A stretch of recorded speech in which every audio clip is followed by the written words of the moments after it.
दुनिया की सबसे ताकतवर मिलिट्री पावर्स की बात की जाए तो रशिया, यूनाइटेड स्टेट्स और यूनाइटेड किंगडम का नाम सबसे ऊपर आता है। ये तीनों कंट्रीज ना सिर्फ मिलिट्री में सबसे ऊपर हैं, बल्कि इकोनॉमी और टेक्नोलॉजी में भी बाकी पूरी दुनिया से चंद कदम आगे ही रहती हैं। तो आखिर क्या वजह है कि इतनी पावरफुल कंट्रीज अफगानिस्तान जैसे छोटे और कमजोर मुल्क से बार बार हार चुकी हैं? अफगानिस्तान में ऐसा कौन सा राज छुपा है कि यहाँ से दुनिया की ताकतें उल्टे पांव भागने पर मजबूर हो जाती हैं? और सबसे बढ़कर ये कि रशिया, यूनाइटेड स्टेट्स और ब्रिटेन का इस बंजर जमीन में क्या इंटरेस्ट था? अफगानिस्तान ने ज्यादातर अरसा गैर मुल्की ताकतों से जंगे लड़ने में गुजारा है। यहाँ पर कब्जा जमाने की हिस्ट्री को देखा जाए तो 2500 साल पहले 522 बीसी में पर्शियंस ने इस जगह पर हमला किया था, लेकिन उनका कब्जा 2 सालों से ज्यादा ना चल सका। उसके बाद 330 बीसी में अलेक्जेंडर, जिसने आधी से ज्यादा दुनिया पर कब्जा किया था, उसने भी अफगानिस्तान पे हमला किया, लेकिन वो भी 7 सालों से ज्यादा यहाँ अपनी हुकूमत नहीं जमा सका। मंगोल एम्पायर, सिख एम्पायर और मुगल एम्पायर ने भी इस जगह पर अलग अलग वक्तों में हमला किया, लेकिन सिर्फ मंगोल यहाँ 2 साल टिके, जबकि मुगल और सिख एम्पायर ने 1 साल के अंदर अंदर यहाँ से हाथ निकाल लिया। जब ब्रिटिश ने सब कॉन्टिनेंट पे कब्जा करना शुरू किया तो आज के म्यांमार से लेकर बांग्लादेश, इंडिया और पाकिस्तान तक सारा का सारा एरिया ब्रिटिश आर्मी के कंट्रोल में था। अफगानिस्तान में उन्होंने 3 मरतबा कब्जा जमाने की कोशिश की, लेकिन बदकिस्मती से 1 मरतबा भी कामयाब ना हो सके। 1979 में सोवियत यूनियन यानी आज के रशिया ने भी अफगानिस्तान पे कब्जा करने की कोशिश की। 9 सालों तक अफगानिस्तान में जंग लड़ने के बाद रशिया को भी अपने ट्रूप्स यहाँ से निकालने पड़े। इस दौरान सोवियत यूनियन और अमेरिका के दरमियान सिविल वॉर चल रही थी और अफगानिस्तान की तरफ से हार मिलने पर पूरी दुनिया में सोवियत यूनियन का बहुत नेगेटिव इंप्रेशन गया। अभी सोवियत्स को यहाँ से निकले 12 साल ही गुजरे थे कि 2001 में अमेरिका ने अफगानिस्तान पर हमला कर दिया। हैरत की बात तो यह है कि इस जंग में सिर्फ अमेरिका ही नहीं बल्कि तमाम नेटो कंट्रीज ने मिलकर हमला किया था। एक तरफ UK, Canada, Germany, Italy, France, Denmark और पोलैंड समेत 13 अलग पावरफुल कंट्रीज थीं, तो दूसरी तरफ अफगानिस्तान इस जंग को अकेला ही लड़ रहा था।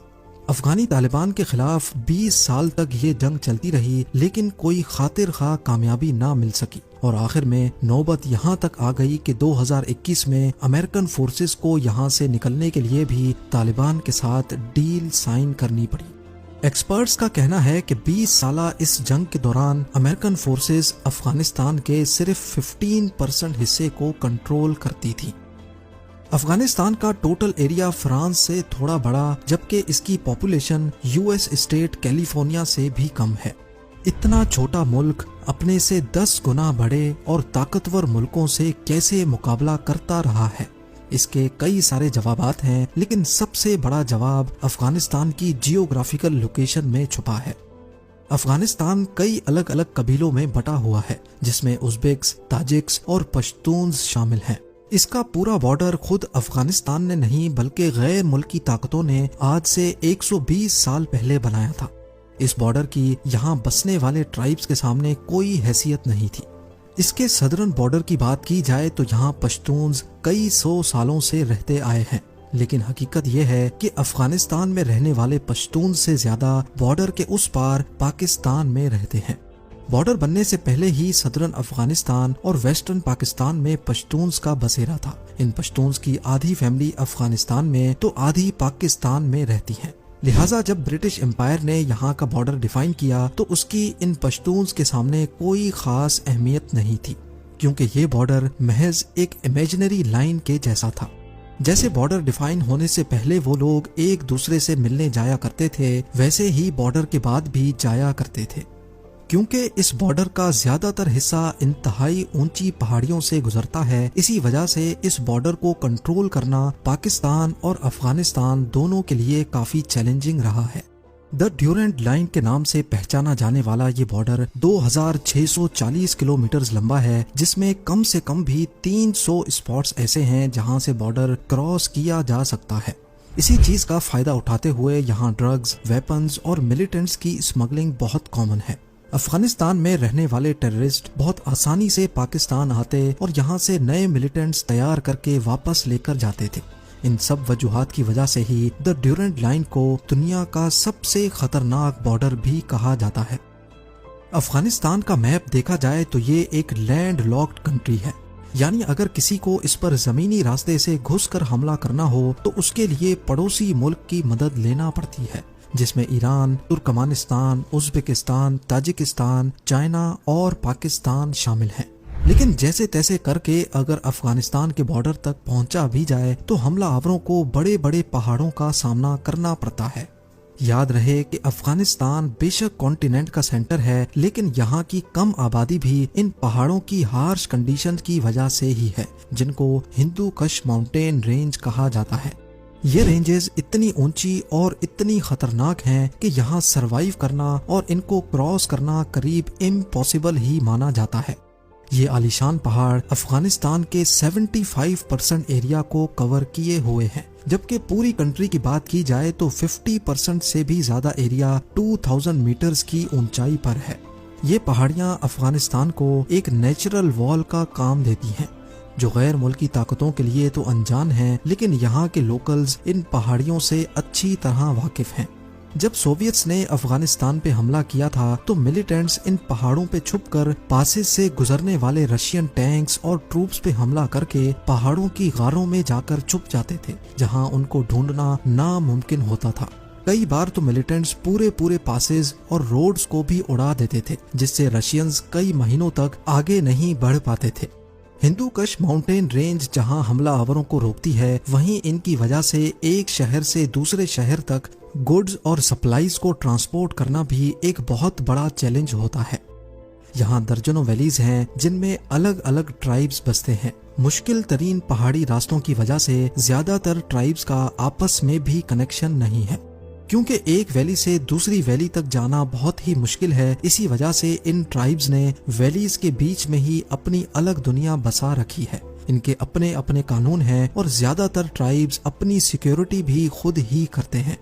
यही वजह है कि काबुल में मौजूद सेंट्रल गवर्नमेंट का भी अफगानिस्तान के ट्राइबल एरियाज पर ज्यादा होल्ड नहीं चलता। जाहिर है, जब अफगान सेंट्रल गवर्नमेंट ही इन मसलों के सामने बेबस रहती है तो बाहर से आने वाली मिलिट्री पावर्स कैसे यहाँ अपना होल्ड बरकरार रख सकती हैं। 1979 में Soviet military Afghan city Khost में अपनी मिलिट्री बेस बनाने में कामयाब हुई। ये बेस एक वैली में बनाई गई थी, जिसकी चारों जानिब ऊंचे ऊंचे पहाड़ मौजूद थे। इस चीज का फायदा उठाकर अफगान मिलिटेंट्स ने इन पहाड़ों पर डेरा डाल लिया और पूरी सोवियत बेस को चारों तरफ से घेर लिया। क्योंकि ये मिलिटेंट्स ऊंची पोजीशंस पे थे, इसी वजह से उन्होंने वैली तक जाने के तमाम रास्ते बंद कर दिए। बात यहाँ तक पहुँच गई कि सोवियत मिलिट्री बेस का पूरा सप्लाई नेटवर्क टूट गया और अब वो सिर्फ एयर सप्लाईज पे डिपेंडेंट रह गए, जो कि सोवियट्स के लिए कोई लॉन्ग टर्म सॉल्यूशन नहीं था।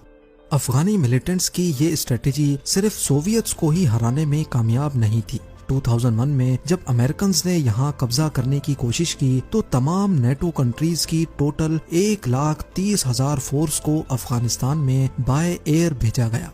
लेकिन इतनी ज्यादा फोर्स के लिए रेगुलर सप्लाईज, एमुनिशंस, टैंक्स और ट्रक्स को पाकिस्तान के खैबर पास के जरिए भेजा जाता था।